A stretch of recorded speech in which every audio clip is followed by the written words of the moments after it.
Hello and welcome back to the Odds Playfield podcast. I'm your host Charlie Horner. With me once again is Kieran Lowell. How you doing, friend? I'm alright, my friend, yourself? Yeah, not too bad. We're back. It's good to be back, yeah. It's good to be back. Been a while, but we're back, and regular podcast will return, as of today and for the foreseeable future. So let's talk a little bit about the Premier League action that's just passed this weekend, because that's what we're all interested in. Well, yeah, it's just the big league, and started with the early kick-off, Everton conquering West Ham, which may have saved Marco Silva's job. Yeah, he really needed that result, didn't he? A nice 2-0 victory. Sigurdsson scored an absolute beauty. Yeah, just to seal that result off. Oh, what a goal as well.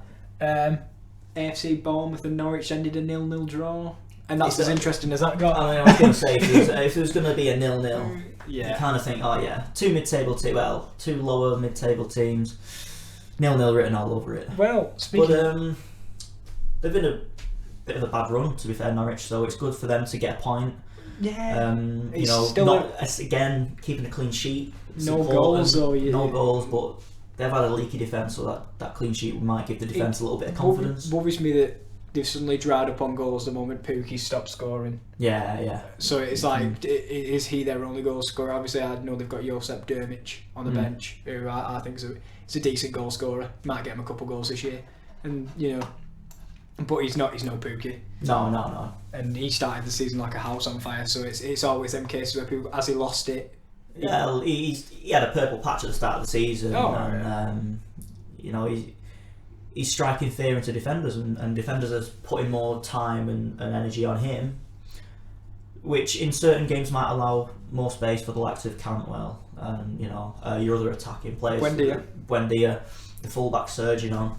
So but good point, but a bit of a dull game, I suppose. Villa beat Brighton. Yeah, which so good. Those are the kind of games you want to be winning if you're Aston Villa, especially at home. And the games you want to be making points at if you're Brighton, to even pick up a draw or a win in these scenarios away from home. A bit disappointing, from a Brighton perspective, but I think Villa will be happy with that result. Well, it's weird because the international break for me came at a bad time for Brighton after they've just got the high of beating Tottenham, and I feel like they could have done with the momentum kind of swinging with them for a little bit, but kind of that jolting in between.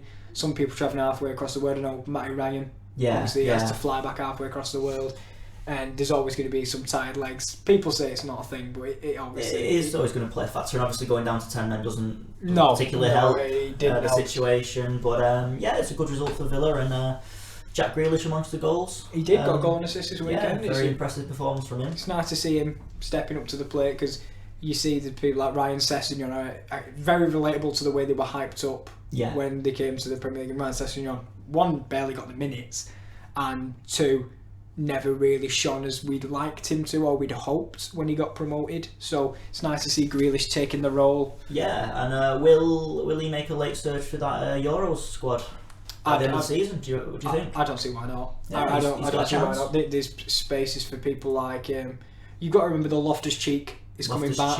So Oxlade-Chamberlain's back, of course. Lallana scored a goal this weekend. You've got Madison's very good. Ali.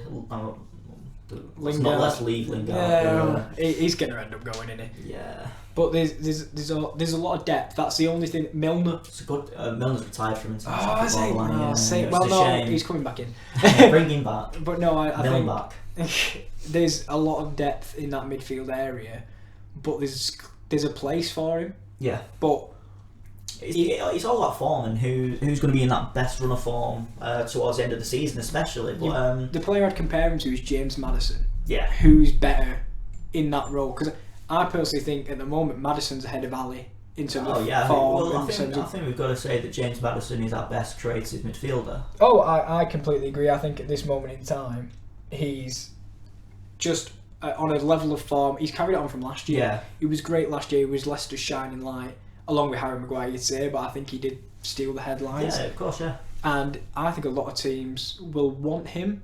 I think you're going to see. I think you'll see Liverpool. I think you'll see Tottenham. I think you'll see Manchester United. Maybe even Manchester City looking at him. In the summer. Oh yeah. But there was that controversy about the casino when did you see in the Czech Republic? And I'm not saying that Southgate holds grudges, but for example, that always comes into effect, and they might go, well, Loftus-Cheek hasn't caused any problems. I haven't seen that he's going out after a loss and doing whatever, so we'll bring him in instead. Hopefully not, and hopefully there might be a place for Grealish, I don't know. Yeah. Well, talking of James Maddison, his side Leicester won 2-1 against Burnley. It was a very good result. Yeah, they're carrying on their excellent start to the season. Brendan Rodgers, his plans are coming to fruition. That young, hungry side are playing some really good stuff, and they're grinding out the results. I think they lie second in the table now, I believe. No. Well, it might have been before Manchester City were played, but they're definitely up in that top four. I was going to say that, yeah, they are. I think they're third. Yeah. They are. I personally think they are definitely going to. Well, I don't want to say definitely, but they're going to get top six. I think they will this year, and I think they'll never recreate the historic year that they won the league. No, but I don't think anyone's expecting anything close to that. But you look at that side and you think there is no reason why they can't finish in that top six. If their midfield is better than Manchester United's, it's better than Tottenham's. Yeah, in my opinion, arguably better than Chelsea's. It's miles better than Arsenal's. Yeah, arguably better than Chelsea's. Yeah, because players like Kante make that a little bit of a niche argument because he's so good. But yeah, you're only worried if you're a Leicester fan is injuries. You got a fantastic starting 11 and a few decent replacements, but the squad depth isn't there. That if you get 3 or 4 injuries at a crucial point in the season, that you have the bodies and the quality bodies to come in and keep that form going. So that might be a worry, but it is interesting if they say, example, they lost a Maddison, like creative force. It'd be interesting because I know they did sign Dennis Pryor in the summer. Yeah, and he seems to have settled in quite nicely. I was going to say it's nice to see if one of them could maybe. It'd be interesting to see. I'm not wishing injuries on any of these players, but it's nice to see when they've got a structured starting 11. Is it interchangeable? For me, it's Vardy. Yeah. He's the sole goal. Like if he gets injured, where do the goals come from? You are struggling in that aspect. Iheanacho wasn't settled, and Jose Perez is a good striker, but I prefer him in like a centre forward role. I think I quite like him on that right hand side. That Brendan Rodgers has kind of deployed him in.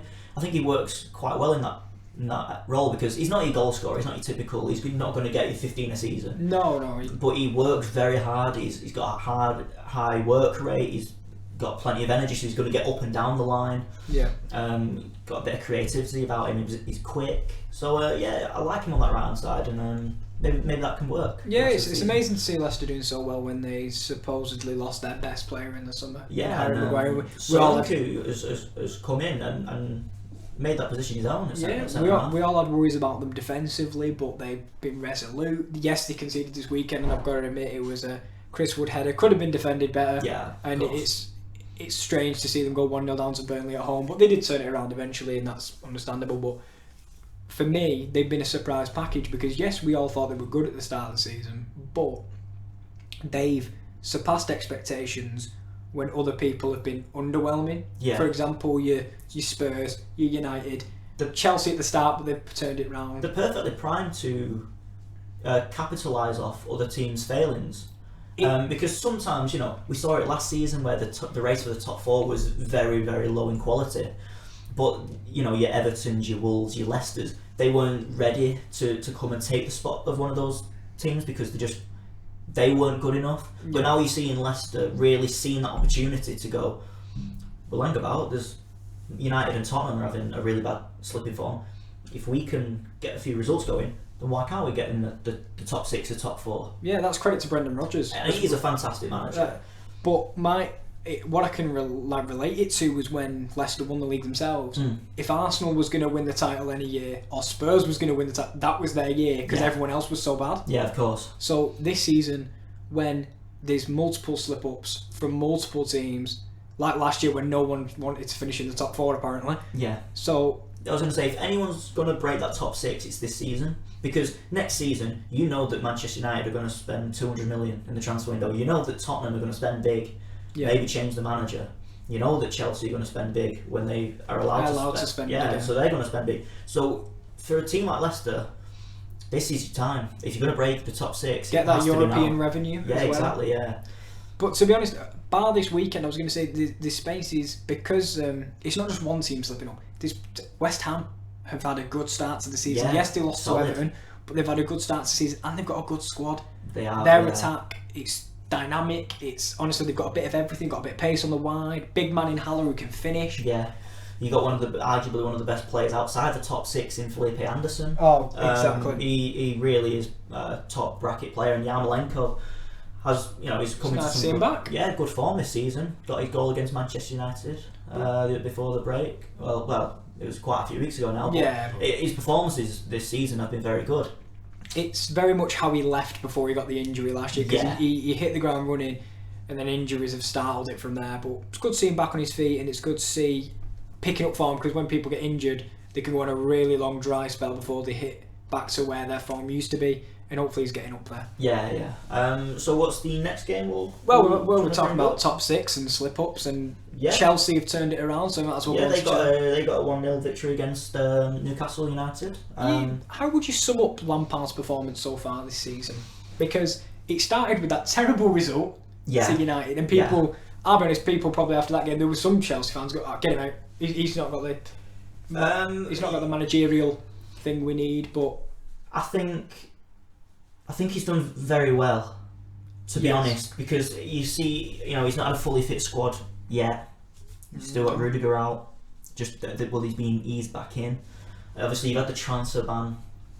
They're trying to have this kind of identity shift towards a younger, fresher British squad. But you can definitely see what he's doing. You can see there's a tactical plan that he's sticking to, and I think it's going to work long term. You can see that there's a very much an onus on high pressing, winning the ball back quickly and getting it out wide, getting it to your creative players, and creating goal scoring opportunities for your Abrahams and your Girouds.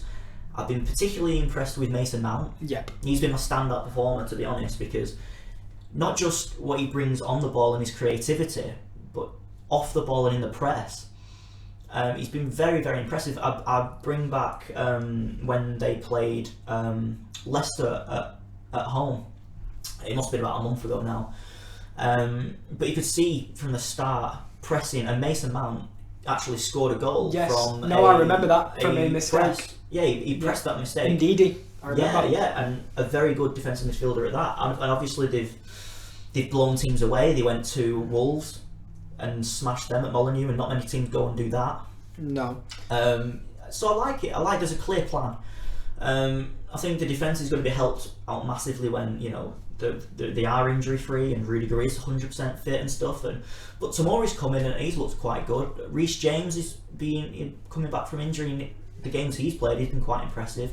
Hudson-Odoi is returning from injury. So when we see a fully fit Chelsea squad, I can see them finishing top 4. I was going to say, I'm quite confident of that, actually. There does seem to be a paradigm shift of what Chelsea was to what they are now, with Lampard being brought in, because Lampard was maybe the sole person that was bled in his English talent, because I remember there was always that criticism with Chelsea that they'd go like buy foreign players and they wouldn't stick with what they know. They'd buy a load of have a load of academy products and send them out to wherever and never use them. So now that Lampard, it feels like it all starts and ends with Lampard at the moment. Yeah, he's got the players on board. He's with the position in the league at the moment, it's all right. So he's probably got a thingy on the Abramovich on board. Yeah.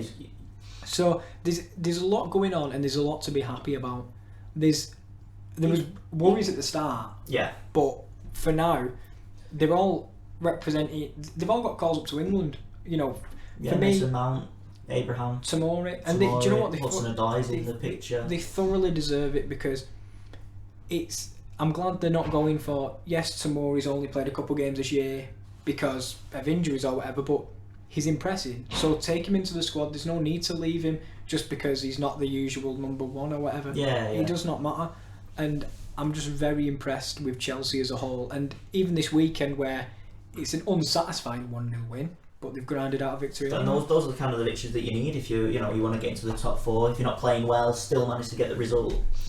I think we're going to see Chelsea slip up quite a few times this season. Just as this tactical style is developing, and there's a bit of an experience in that squad. So we're not expecting them to challenge up there with Chelsea and City. They're going to be with Liverpool and City. Sorry. Yeah. There are going to be slip ups, but I think they'll be comfortably top 4. Maybe win an FA Cup. Really, because that's what Chelsea are all about. They're a trophy-winning machine.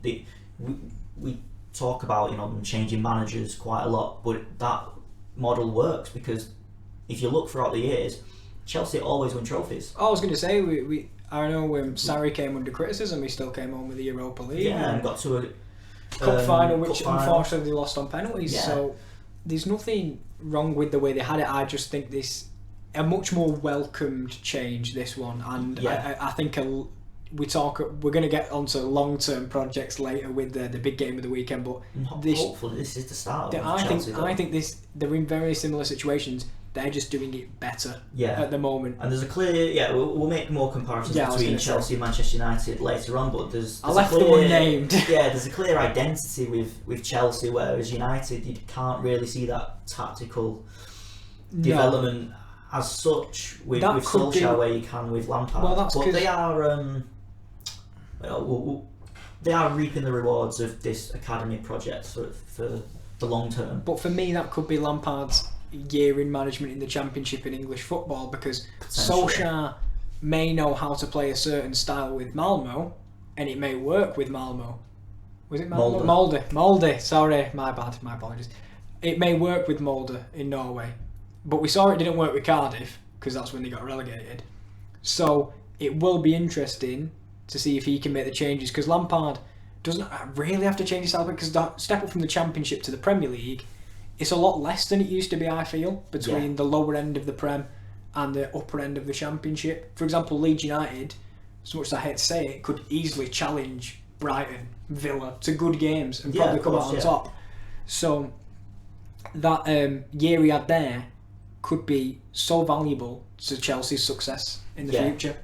But just because we've mentioned them, should we move on to the game yesterday, Liverpool, Manchester United, and just have a little bit of a chat about what's been going wrong at Old Trafford for this season? And of course, because let's be honest, City won again. Wolves drew, but it was just a nothing game. Yeah, for them. So Liverpool, Manchester United, we watched the game yesterday. We did. Good game. Some of us watched it more sober than others. Yeah, we had a good time. It was a good game. I think for a neutral, as technically we both are, because you support Sunderland, I support Hull. Yeah. For me, United thoroughly impressed me in the first half. I thought their style of play and the way they up the tempo, they seem to be pushing the pace of the game, and they seem to literally have a grip on the game. And Liverpool, for me, they were flat, weren't they? Created limited chances in the first half. Does that question how important Salah is? Maybe. Potentially. Maybe it doesn't quite work with the Origi playing on the wide. Like he's not the same. We mentioned that during the game. He's not the same. He's not going to drive at a player, cut inside, because usually they'd pop Mane on that left side, but because Salah had left the right, Mane had to go over to that side. So he couldn't really isolate Wan-Bissaka, because Wan-Bissaka is a class defender. Yeah. So a winger on their own would have been tough to get past him, but when you're a striker playing out there, they just didn't seem to have the same dynamism and the same counter-attacking abilities that they usually do. The full-back seemed inept. They didn't seem to be in the game. They were very quiet, to be fair, weren't they? And it looked, for the first half anyway, that for Ole and his criticism, had put on a tactical map. It was very similar to the way Arsenal tried to play, and they got it right for a half before they conceded just late in the half, but that ended up being losing 3-0. But they tried to set up a very similar way, and that seems to be the formula. Because going last year, City's way about it, going toe for toe, it's hard because Liverpool can outscore teams. Yeah. But when they played that sort of 5-3-2, because like with James and Rashford as the out ball, it seemed to really work, and the link up between them two. Yeah, I mean that was the combination for the goal as well. Yeah. Dan James to Rashford, and I thought Dan James was very good. I thought Rashford has looked a lot brighter than he had done in recent weeks, because this season he has been very flat. I think that international break and the goals helped. I think that would have raised the confidence. And I think Martial coming back helps. Oh yeah. A bit more competition on the training ground, around the dressing room. But yeah, they looked really good. But I mean, I did say this: if you're going to show up for one game in a season, it has to be Liverpool at home. It's the biggest game of the season. I don't care what you say. For United, by the way, we're not talking in the whole. Just for United. Well, for Liverpool as well, I'd say. Yeah, I'd say that. Yeah, I think if you speak to United fans, they'd rather beat Liverpool than Man City. Yeah. And if you talk to Liverpool fans, they'd rather beat United than Everton. It just is the biggest game. So United had to show up. If you're not going to show up against Liverpool, you're not going to show up against any team in the league, because it's the biggest game. There's so much talking about it. The fans are up for it, and the atmosphere at Old Trafford looked electric yesterday. But yeah, they took the lead at half time. You think, wow, this really could happen. Obviously, you had the goal disallowed straight after. Yeah, but as we've said in this podcast before, we're not going to get into the VAR debate, because we could be here for 3 hours talking about it. So we'll save you the misery. I was going to say that the first goal, brief opinion, wasn't a foul for me. Yeah. On Origi. Yeah. No. The one on Origi was, it definitely wasn't. I was going to say, are you talking? And then the Mane one. They set a precedent when they gave it when Laporte's finger touched the ball or whatever it was. Yeah. And then from there on, it can't touch your hand. Yeah, I was going to say, under the rule book, it's handball. Is it handball, really? Maybe not. We were saying, I don't know, do they want him to take his touch with the hand behind his back? Yeah, a bit of a Liam Gallagher stance. Like, exactly. Yeah. So, but we're not going to get into that debate. But then Liverpool kind of changed it in the second half, looked a bit more up for it, started creating a bit. Still weren't up to the usual Liverpool standards. No, they changed the midfield three, and they did seem more mobile. Yeah. There's more movement from Oxlade-Chamberlain and Lallana than, for example, Henderson and Fabinho. Which is surprising, because Lallana's not really he's not really played much football over the last 12 to 18 months. Similarly with Oxlade-Chamberlain coming in after his long-term injury last year. So for them to come in and bring that energy and dynamism and the mobility in the midfield was a bit surprising, to be honest. But it worked. It did work. But what it did set off for me personally anyway is the squad depth of Liverpool. Yeah. When you look at Man City's games and look to the bench, we need an impact sub. Mahrez, Bernardo Silva, De Bruyne, Jesus. I can only choose three. I've got them spoiled for choice. Yeah. Whereas at Liverpool, they needed someone to change the game. Usually Origi's there. He's on the pitch. So they had to bring on three central midfielders, because without that, they sent out Harry Wilson, which I personally think they could really do with. Yeah, we said this before the start of the season. They've given Ryan Kent back to Rangers. Yeah. So, for me, is it naivety? Maybe. But even Harvey Elliott would have given him some. But it worked. It worked. Yeah, I was going to say, we say moaning, but it worked. And what I do like about Adam Lallana really is that he's very good at finding just little pockets of space. Oh yeah. He's one of those midfielders that you can't really say what he is, because he does a bit of everything, but just he's so elegant on the ball when he's driving with it, and when he's looking for that pass. Not only when he's on the ball looking to make the pass, but when he's looking to receive the pass. He always finds a little bit of space where no one manages to find him, and that really gets Liverpool going at times. Oh, he does. He's a ghost in the right way. Yeah. He ghosts into positions with his movement, and he has got a footballer's brain. Yeah, he's very clever. He's not. Do you know, like a way a striker knows where the ball's going to fall? He knows where the pass will go. He knows where to be when no one will be surrounding him, so he can have that moment to think about the next pass or think about the shot. Yeah, he does seem to be like one or two passes ahead of everyone else. Yes. That's why he gets into these good positions. And he got the goal. That's why he was so good at Southampton. We forget how good he was, and early stages at Liverpool, we forget how good of a midfielder he is, because it's not that he fell out of favour, it was just while he was injured, players stepped up and players got higher in the pecking order than he did. Yeah, we didn't really expect Wijnaldum to go onto such a high level that he's reached.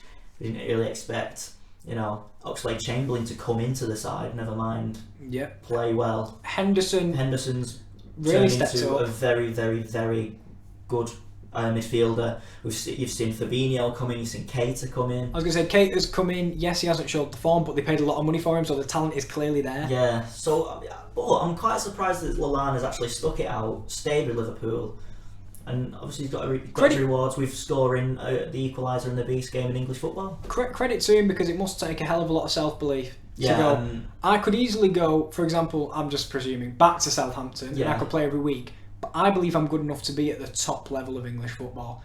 And do you know what? If he does that again, I'm pretty sure Yeah. Klopp thinks he's the best thing in English football at the moment.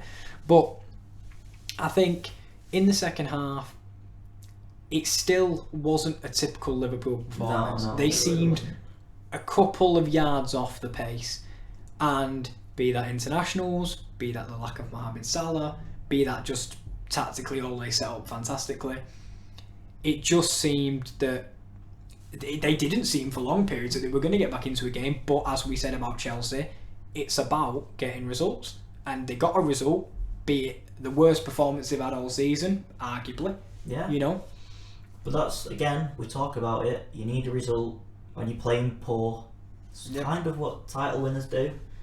It's very early, Yeah. but there's 6 points clear of Man City. Yeah, in another world, it ends up 2-1 due to the first half. Yeah, so in another world, they win the game. But there's clearly... It's hard to say, because what is extremely surprising is United fans are disappointed with a 1-1 draw with Liverpool. Yeah. After the way their season has started, you'd think they'd be holding on to Jesus Christ that they've got a 1-1 draw with Liverpool. And obviously Liverpool fans are disappointed. So what seemed like a decent point for both sides, because no one lost the game, it's underwhelming for both sets of fans, because they both thought, genuinely, Liverpool thought they could go in and win it, which we both said, we weren't together last week, but I said that it wasn't going to be an easy game. Yeah. You've said that it weren't going to be an easy game.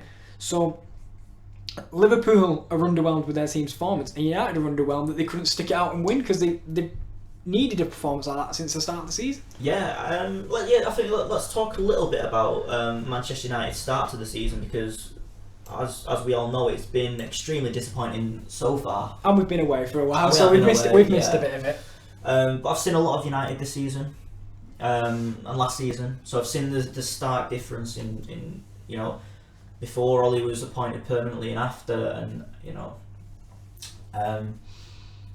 there's a clear difference in the style of play, but it's something that would be so simple to fix if they would have just done a little bit more in the transfer window. Because for me, the midfield is the biggest issue, because it's slow, it's sluggish, there's not enough movement. We talk about Liverpool's dynamic, mobile midfield. There's just not enough of that in Manchester United's midfield. It's very slow. I don't think Andreas Pereira is good enough. I don't think Fred is good enough. I think Scott McTominay is good. I like him, but he needs that support. We're not seeing the best of Paul Pogba because he doesn't want to be there. So I would have liked to have seen United. We talked about it in the season preview. Why didn't they go and get a Thomas Partey, who for Atletico Madrid now is having a brilliant season?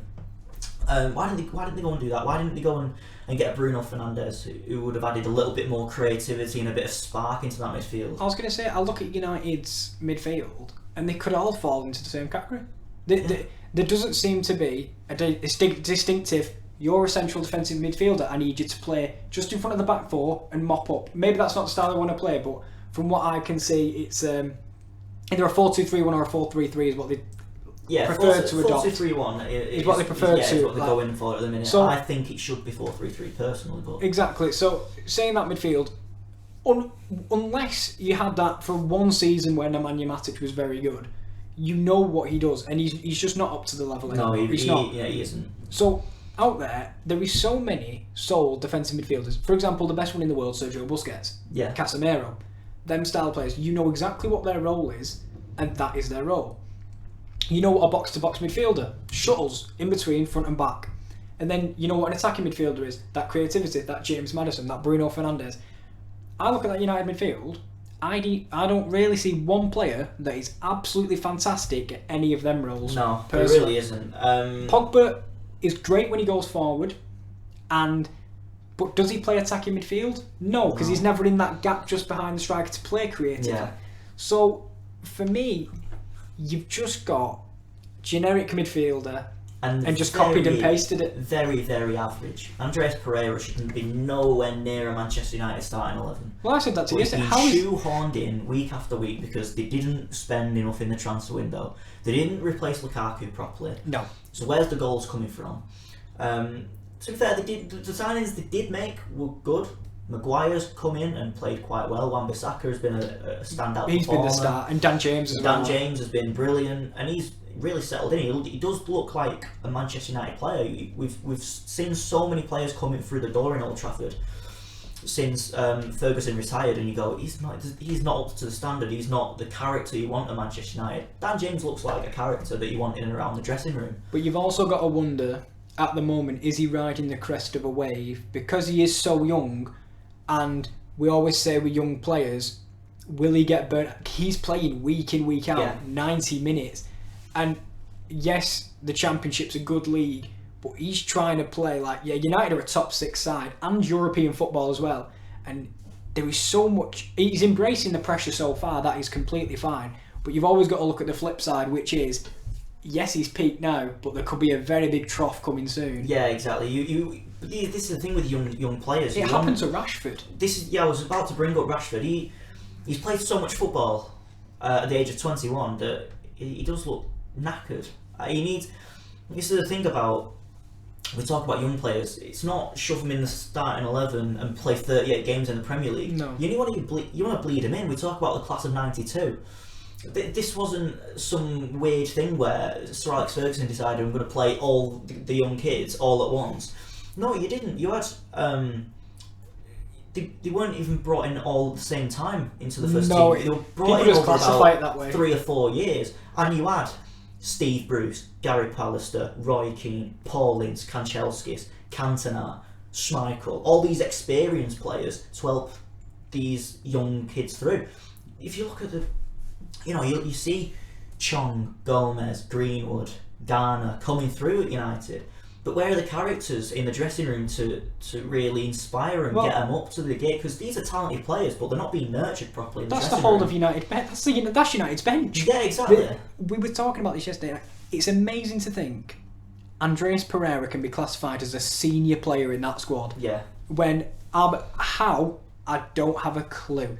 There doesn't seem to be, for example, people like Pogba doesn't seem to be the type of guy that in the dressing room will pick you up and get everyone back on side. And like, obviously Fergie used to give the airdryer treatment, but there's also got to be maybe, for example, like a Roy Keane who whip people into shape when they're not, Dragon say, come in here and we'll go through the trenches together. In that United team, I feel like they all, obviously I'm not in the United dressing room, but I feel like after the game they just go, right, that's it, see you at training morning, lads. That's it. Well, we lost today, but I honestly think some of these younger players will be better benefited going out on loan to the Championship. Yep. Get Jimmy Garner on the weights. Send him to a Wigan on loan. Yeah, well, it's worked in the past. But you've got to also look and go, if they, for example, did loan out Mason Greenwood, they have one senior striker in Marcus Rashford that's not technically a striker because sometimes he can play out wide. So that's a lot of pressure for Mason Greenwood when you are just turned literally 18. You are a second fiddle striker. If you look at Spurs last year, their second fiddle striker was Fernando Llorente. Yeah. That is a quality second string striker. This is why we said yesterday, some people sceptical about Mandzukic, we think it's a fantastic signing. Bring him in 6 month loan to the end of the season. I was going to say, he's not the solver that by 2021 Mario Mandzukic has won you the league.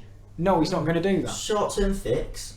And then he'll get you 10 goals from January to the end of the season. Literally, what I think about is a short-term sacrifice in your team for a long-term gain to develop and become the project that this has been talked about. Ole Gunnar Solskjaer says he's like 1 year into a 3-year project. The thing is for me, and my only criticism that I do have of Solskjaer is that he abandoned the tactics that got him the job in the first place. So we saw before the PSG game, it was fast, it was get on the ball, get it through the lines quick, get it out wide, attack, get the ball in the box, create chances. Whereas now you're looking at the start of this season and it's slow, it's sluggish. The midfield are taking way too much time on the ball. There's not that onus to go out and really take the game to teams. There's not that ruthless counter-attacking style that we're used to seeing from Manchester United. It's more of a stay compact, win the ball back and just lump it to Rashford, and it just doesn't work. That's how a striker. That's not the type of striker he is. Exactly, and there's no creativity in that midfield, or out wide. You basically send it up to the front three, hope that James can run past 3 or 4 and get a ball in the box. This is what they want to do. They want to get it back to basics. 2 box-to-box midfielders, get the ball to your more creative and attacking players quick, and create chances from there. Do you know what? Even that 2 box-to-box, one man who can find the pass. For example, Maddison. I know everyone. If you were United, that's the player you want. But you look at United's, for example, even just the lineup yesterday. They have a clear, like, their advantageous position is, look at the pace. You've got Martial, James, and Rashford. When you look at that game tactically yesterday, you slot that in just next to Matip, but just far enough past him. They could burn past him all day for pace. In between the full-backs, and then that ball into Rashford, who would play through that central line in between Van Dijk and Matip. Yes, I'm not a manager, and trust me, I'm not giving tactical advice, but I'm saying, in between them full-backs, because their full-backs like to bomb forward. Yeah, exactly. There's a lot of space. In behind them, even inside runs in between the full-backs and the centre-halves to square it to Rashford. And that's how their goal came. Yeah. Obviously, there was contentious thing about the foul, and obviously maybe some players switched off, but still, pace down the wing into the box where there was a run made by Rashford, which was a fantastic striker's run and a great striker's finish.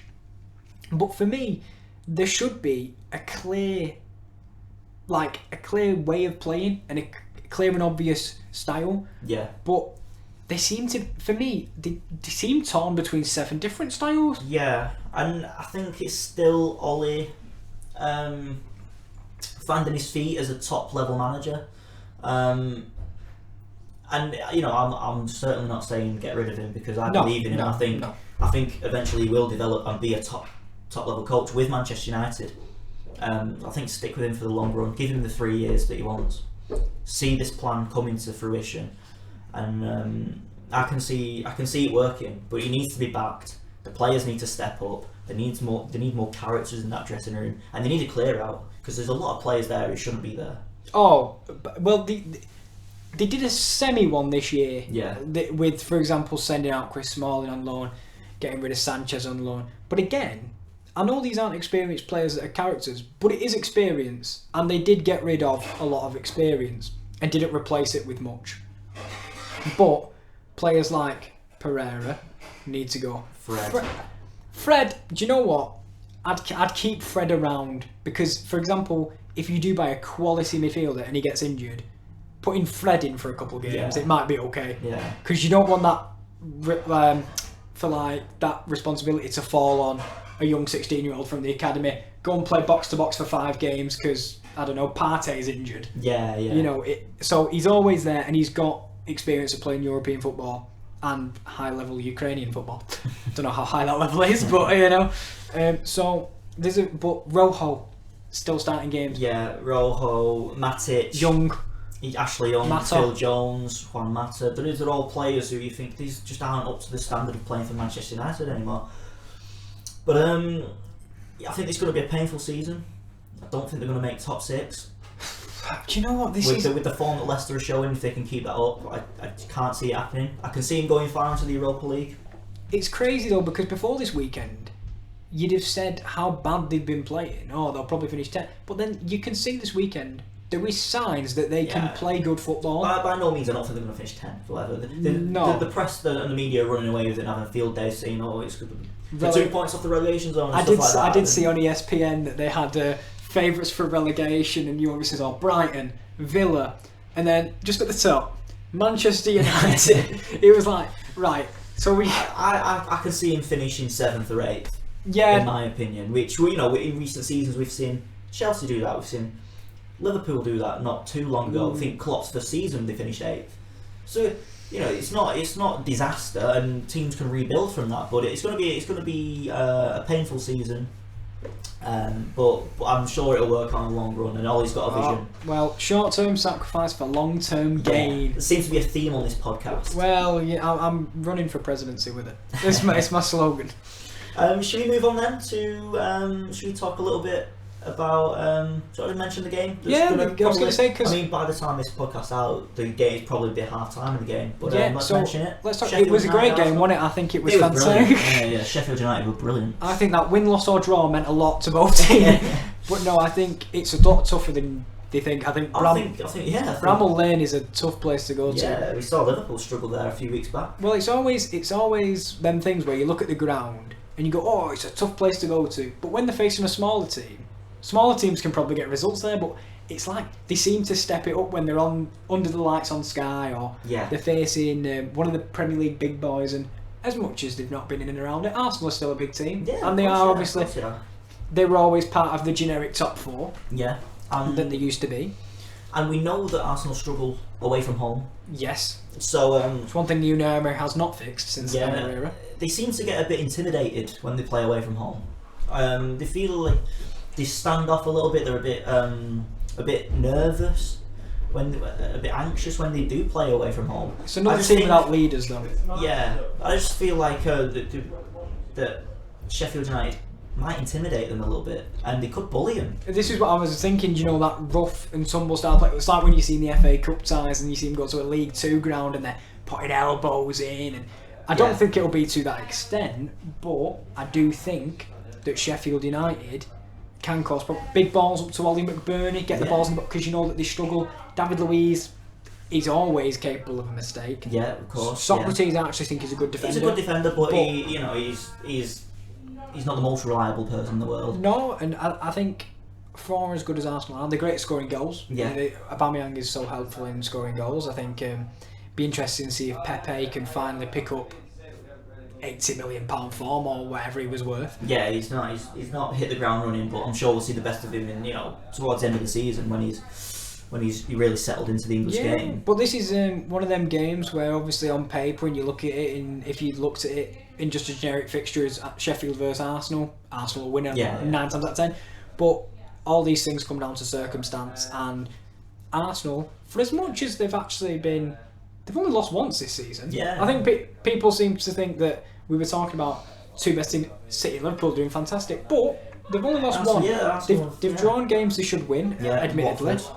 Yeah, well, that Spurs, they should have beat Spurs. Yeah. But so it's one of them. I think they could win it, and I think they will win it, but it'll be a lot tougher. I was going to say, can I get a score prediction before we finish? Yeah, sure. You go first. I'm going to go 1-1. Oh. Yeah, I think Sheffield's going to get a point. Do you know what? 3-1 Arsenal. I've got faith. Keep the faith. Yeah, I had you for top 4 last year and you let me down, so please don't let me down this year. And on that note, it's...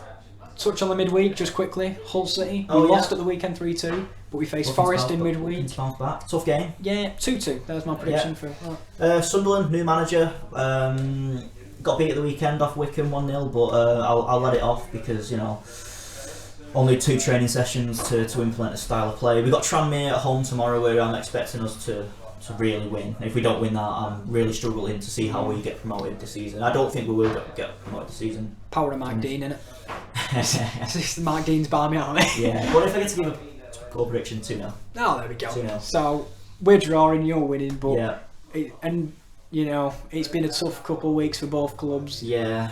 I just want to see a win, to be honest. Yeah, let's keep it going. Let's keep it going. And talking of keeping it going, this podcast will return very soon. Yes. We're going to keep it up. We've just been a bit busy with the start of the new uni term, holidays, etc. I was going to say, I've been in all London. But we're going to keep it up and we'll be back. So yes, keep tuned and thanks for listening. We shall see you next time. Goodbye.